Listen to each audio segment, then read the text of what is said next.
Olá, meus amigos, você está no canal Quebrando o Silêncio com Sander Alves e hoje nós estamos no terceiro trimestre da lição da Escola Bíblica Dominical, os ataques contra a Igreja de Cristo, as sutilezas de Satanás nestes últimos dias que antecedem a volta de Jesus. Nós temos a primeira lição, eu fui o professor dessa lição aqui na igreja da sede em São José, Santa Catarina, Brasil, e eu me ative a entrar em comentários mais aprofundados, mas não deixei de fazer um friso bem severo quanto ao assunto. O assunto que traz a primeira lição está em 1 Timóteo 4, 1 a 5, que diz que o Espírito expressamente diz que nos últimos tempos apostatarão alguns da fé, dando ouvidos a espíritos enganadores e a doutrinas de demônio. Em primeiro lugar,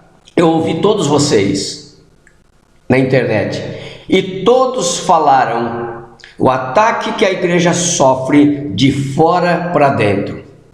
Eu não vi ninguém falar que esse ataque de apostasia, de endurecimento da fé, de perda da fé, está dentro do Evangelho, dentro dos conceitos da igreja.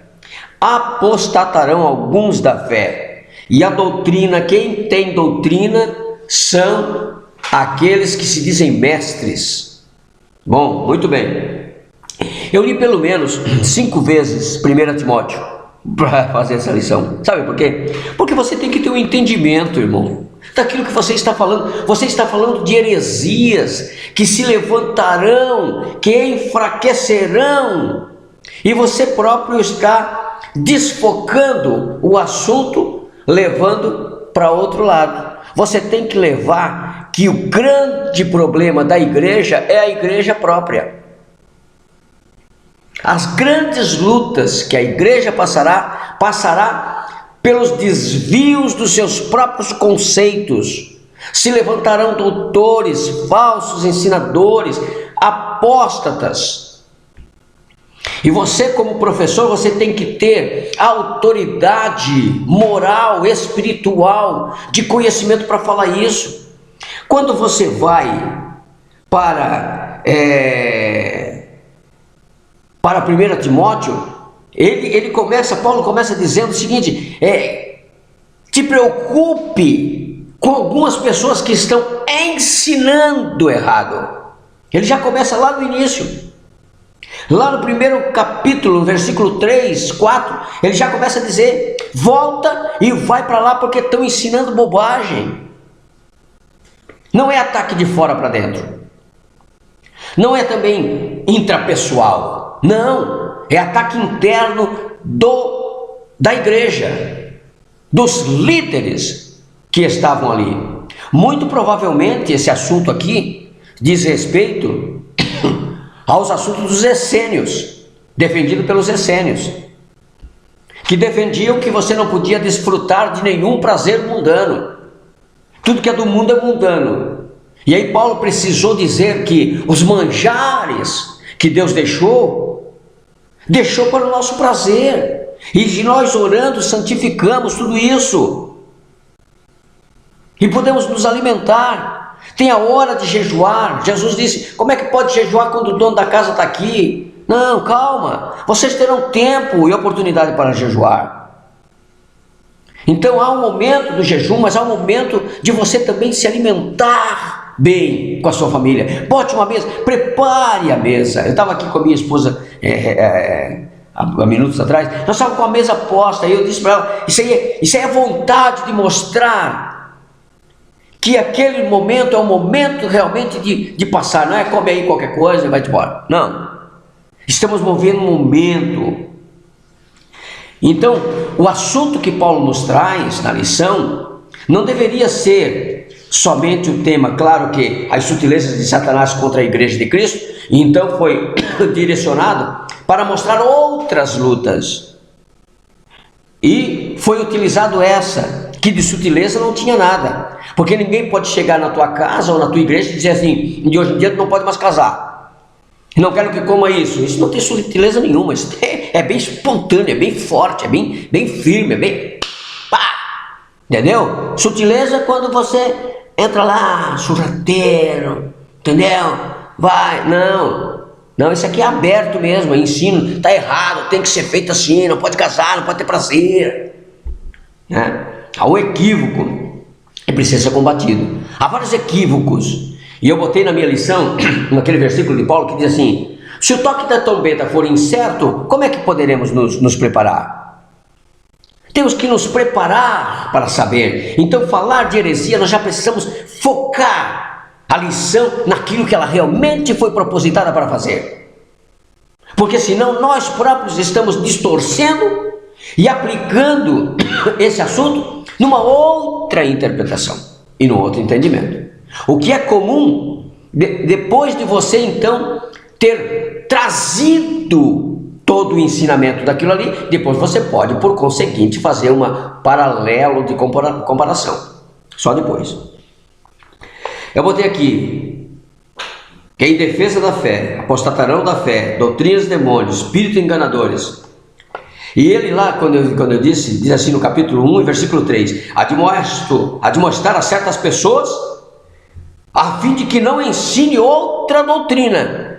Paulo já estava lá dizendo, ou seja, era a guerra interna dentro da igreja, por falsos doutores. Aí ele diz ainda, querendo ser mestres, eles não sabem nem o que estão dizendo, meu Deus. Vai lá e corrige isso, admoesta. Mais à frente, quando ele viu esse problema que ele mandou, deu autoridade para ele ir, ele disse assim: meu filho, para lá. Para lá, vai com cuidado. Não repreenda os idosos sem respeito. Admoeste-o como pai e como a tua mãe. E aos jovens, como teu irmão, com muito amor e com muita decência. Meus irmãos, com muito amor e com muita decência. Era assim que deveria ser. Distorcem o sentido das coisas. Eu recentemente estava vendo um vídeo de pastores, junto com o presidente Bolsonaro, e eles estavam com aquele versículo dizendo que Jesus mandou comprar espada, e distorceram os sentidos. E aí o presidente disse o seguinte: Jesus mandou comprar espada porque não tinha pistola, porque senão ele mandava comprar pistola. Há um erro interpretativo, sagaz, e essas distorções vão entrando no meio do evangelho. Aí eu vejo, por exemplo, o encerramento de um congresso de mulheres. As mulheres vão para cima do púlpito junto com esse mesmo presidente e fazem sinal de arminha, todas elas lá fazendo sinal de arminha. Por quê? Porque distorceram o sentido da palavra. A Bíblia diz que a nossa guerra não é física, é espiritual. As nossas armas de nossa milícia não são carnais, mas são poderosas em Deus para destruição das fortalezas. Pare de distorcer. Pegue a verdade nua, crua, mas com amor, com respeito, com honra, com justiça, pregando o evangelho, irmão, mas não distorcendo a palavra do Senhor. Não perto de mim, porque eu não aceito e eu repudio aqueles que ensinam a palavra do Senhor distorcidamente. Portanto, irmãos, as sutilezas de Satanás também cabem nesse sentido, porque eles vão distorcendo a palavra para proveito próprio. E um versículo que Paulo diz assim: achando que a misericórdia de Deus é fonte de lucro. Sabe o que quer dizer isso? Lucro pessoal, tirar proveito pessoal, proveito político, proveito ministerial, proveito financeiro. Não é fonte de lucro. É fonte de renúncia, é fonte de levantar as suas mãos. É hora de você se levantar e ver a Bíblia simples como ela é, de abrir a tua voz como um baluarte e voltar à simplicidade do Evangelho, sem precisar fazer adendos e nem concessões para que o Evangelho seja agradável. O Evangelho hoje em dia só se torna agradável se trouxer novidades.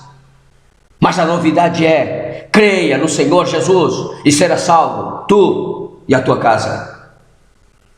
Portanto, desperta a tua vida, faça a obra do Senhor enquanto é tempo e volte à simplicidade do Evangelho. Não deixe as sutilezas de Satanás destruir a tua vida, a tua família, a tua igreja e o teu ministério. Fiquem todos com Deus.